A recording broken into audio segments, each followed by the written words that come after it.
Following the Labour frontbench's dismissal and denial of the Pakistani grooming gangs this week as a racist dog whistle, it just so happens that we have brand new data from West Yorkshire Police, reported initially and exclusively by yours truly at Courage Media. Now, this comes from Freedom of Information access requests filed to West Yorkshire for the period between 2009 and the 31st of December 2024. So this is brand new and up-to-date data for all 5 districts in West Yorkshire about the ethnicity of the perpetrators, suspects, and victims of child sexual abuse offences in the 5 districts. So that is Bradford, Calderdale, Kirklees, Lees, and Wakefield. Bradford had the highest at 2,419 offences. That's 34.1% of the total. They had 200 offences a year, at least, for consecutive years. And yet, despite being the intersecting area where a lot of this trafficking of children goes on, have routinely denied having a local or at least national independent statutory-led inquiry into the rape gangs operating in their area. The MP for Keighley, Robbie Moore, has been consistent on this issue, and he asked Professor Alexis Jay, who did the Jay report into Rotherham in 2014, why local councillors have refused to do this. He happened to ask it on the same day that Bradford again denied a inquiry into the historic and ongoing rape gangs, and Professor Alexis Jay said because they don't want to be another Rotherham. So they want to uphold the reputation not only of the area, and Bradford was awarded City of Culture in 2025, sickening, but also they clearly want to uphold the reputation of the Pakistani Muslim communities from where a disproportionate number of perpetrators spawn. And we are seeing in this new figures the overrepresentation of Pakistani Muslim men among the suspects and offenders for child sexual abuse by rates of 2 to 4 times their share of the local and national population. So this is now undeniable. Anyone who wants to deny the ethnic and religious composition of these gangs in this specific area, and of course nationwide, for which we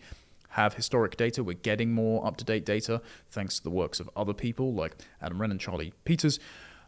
Anyone who wants to deny that is flat out denying atrocities. They are minimizing it for an ulterior motive. Especially if they are confronted with the realities of this, they cannot appeal to being misinformed.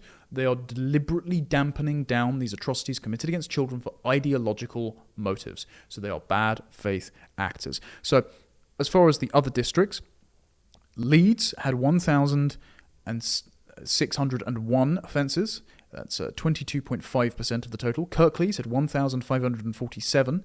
That's 21.8% of the total. Wakefield had 803, 11.3% of the total. And Calderdale had 730, which is 10.3% of the total offences. This is all written up in a tweet thread I did and an article on Courage Media, which everyone can read, and on Substack, all linked down in the description so you can follow along. Now, despite these thousands of offences committed, only 1,272 charges were filed. That's between 2009 and 2024. That's a charge rate of only 17.9%. Among the suspects, Asian Pakistanis, mainly men of course, were 21.48%. That's 1,183. So 21.48% of the suspects, and that is a per capita rate for the local population of West Yorkshire of 507.7 suspects per 100,000 people. And of course, that's a much more concentrated rate if you break it down by age and gender, because, of course, it's not elderly Pakistani women perpetrating these crimes. However, the communities do often know about them and stay quiet about it because they do not share a race, ethnicity, and religion with the victims, but they do with the perpetrators. Bangladeshis had a much lower overall rate at 0.89% of the perpetrators, only 49, but a high per capita rate of 408.3 per 100,000 people. Other, including Arab ethnicities in the area, were 0.96%, only 53, of the perpetrators, but a high per capita rate, I believe the highest, of 530 per 100,000. So despite Asians overall, and it's a crude term, because it's not the Japanese doing this, it's not the Sikhs doing this, but nevertheless, despite Asians being 16% of West Yorkshire's population and 10% of the overall population, according to the most recently available data of the 2021 census, they are, in total, twice as likely per capita to offend than their share of the population. And it gets worse again when you exclude women and children from all of this. So they're about 24% of overall perpetrators, despite being only 16% of the local population and 10% of the total national population. Curious that white British are still the demographic majority in the country, that's 74.4% of the total population. We don't have a local breakdown because West Yorkshire did not provide it in their 2021 census analysis.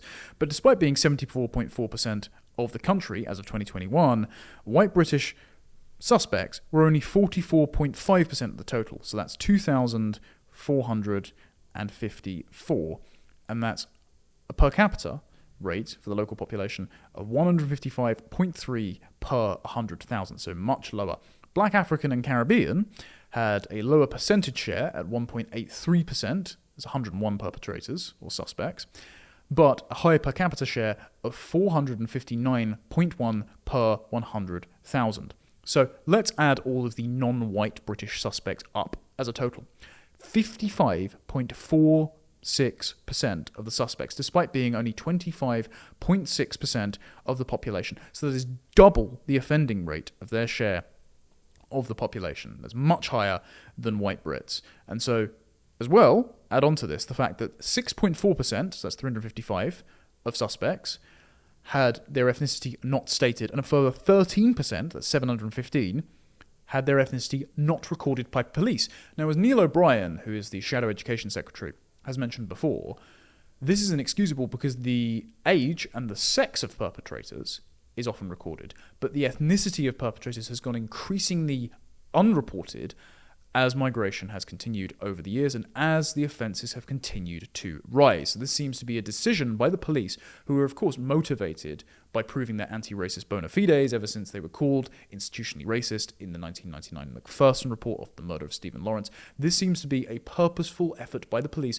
not to record the ethnicities of perpetrators, to fudge the numbers, to make certain ethnic minority communities look less bad. This is the entire motivating factor, by the way, why they record hate crimes or non-crime hate incidents, or why they add racial aggravation charges atop existing crimes. But they never add these racial aggravation charges or religious aggravation hate crime charges atop the crimes of the rape gangs, despite being explicitly motivated by anti-white racism, anti-English prejudice, and anti-kuffar, non-Muslim believer, hatred.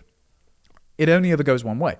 So if we take that total, about 19.4%, of additional suspects whose ethnicity was not recorded, we can say that the total maximum share of Asian, again, usually Pakistani heritage, suspects is 42.73%.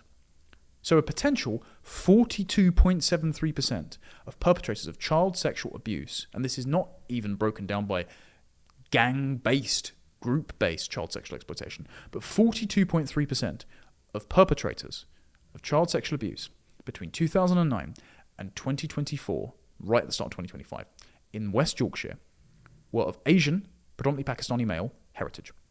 That is 4 times their share of the population, if that number is accurate. So between 2 to 4 times their share of the population is the offending rate for Pakistani Asian heritage men in child sexual abuse crimes.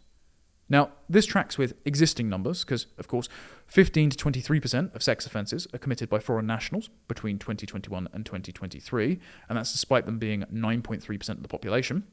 This is not broken down by those born abroad and given British citizenship as well, which is 16% of the total population, because, of course, just comparing foreign nationals and British nationals does not give you an accurate picture of who is doing these crimes by ethnic heritage, by cultural background, and whether or not they hold a British passport does not automatically make them less likely to commit a crime, of course, because they still retain their culture and identity from the place that they came from, and often second-generation migrants repeat the criminal and economic patterns of their parents, and we've seen this from data from Denmark and the Netherlands, by incarceration, by economic participation, by their tax receipts, and, as we saw with Henry Jackson's society polling recently, by their social attitudes, because it's getting even worse among second-generation, well-educated, male British-born Muslims, but large numbers of Muslim men, 75%, do not believe, for example, that Hamas committed rape and murder on October the 7th in Israel, which means they're more likely to justify and excuse away such atrocities committed against the white British non-Muslim population in this country. And also, in January, the Telegraph reported data from 43 police forces in England and Wales that showed Pakistani men are up to 4 times more likely to commit group-based child sex offences. So when it's broken down by group-based offences, it is also 4 times their share of the population. But this is brand new data from West Yorkshire, an area which has historically resisted any kind of nationally led or even local inquiry into their ongoing and historic Pakistani Muslim rape gangs. Among victims, this is where data gets quite curious. White British make up the largest overall share at 55.6%. That's 3,960 victims. That's the largest in absolute terms, with a per capita rate of 250.6 per 100,000. It's also to be noted here that a third of victims did not have their ethnicity recorded. Again, an inexcusable dropping of the ball by the police. Black, African and other black victims were 0.88% of victims at 63, with a per capita rate of 1,260 per 100,000. So that's quite a high per capita rate. Mixed ethnicities had 1.75% of victims at 124, a per capita rate of 425.4 per 100,000. Again, these are local West Yorkshire demographic numbers.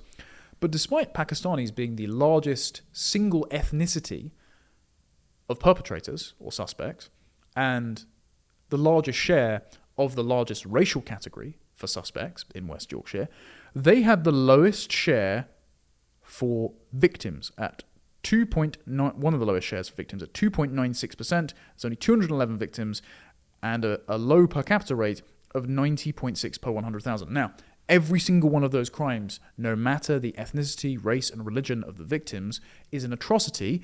Every perpetrator needs to be held to account. But it shows that the abuses are committed across communities, which means they're not happening all within households, which is the narrative, and it is a necessary avenue to explore, don't get me wrong, but is the narrative put forward by the likes of Liberal Democrat MP Tessa Munt, who says that it is white children victimised by white paedophiles that make up the overwhelming majority of these offences. Tessa Munt. Thank you, Madam Deputy Speaker. May I say my blood is boiling listening to this stuff coming from the Conservative benches. If they had read the ICSA, the Independent Inquiry into Child Sexual Abuse, they would recognise that there are hundreds of thousands of people alive today, people just like me, white girls who suffered at the hands of white men, and they've just got clean away with it because nothing was done for so long. I welcome the statement that was made today. I think it's absolutely brilliant. You'd expect that in a majority white English country.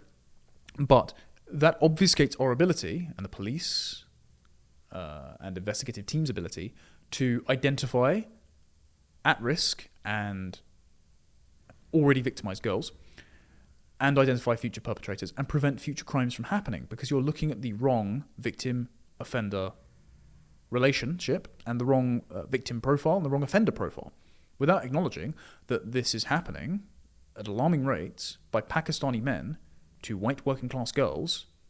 You won't be able to stop these abuses. And the interest should be in stopping the abuses rather than upholding racial harmony or community tensions or whatever other ulterior motive that has kept the chilling effect, dampening down the ability to have the discussion and tackle these problems on this scandal for decades.